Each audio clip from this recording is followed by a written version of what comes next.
দেখেন কেন বয়ান করছেন। আম্মাজান মাথা ধোয়া দিচ্ছেন আর বলছেন কি আমি তখন অপবিত্র অবস্থায় ছিলাম।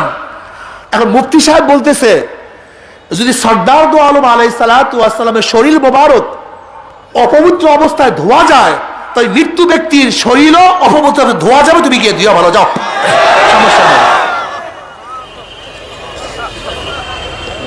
সর্দার দো আলম আলাইহিস সালাতু ওয়াস সালামের শরীর মোবারক যদি অপবিত্র অবস্থায় ধোয়া যায়, তুই মহিলা কি, উনি কি?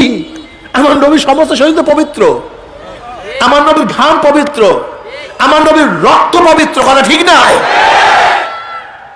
সেই নবীর শরীর মোবারক যদি অপবিত্র অবস্থায় ধোয়া যায়, ধরা যায়, তো ওই মৃত্যু ব্যক্তির শরীরও অপবিত্র অবস্থায় ধুইতে কোনো কি নাই?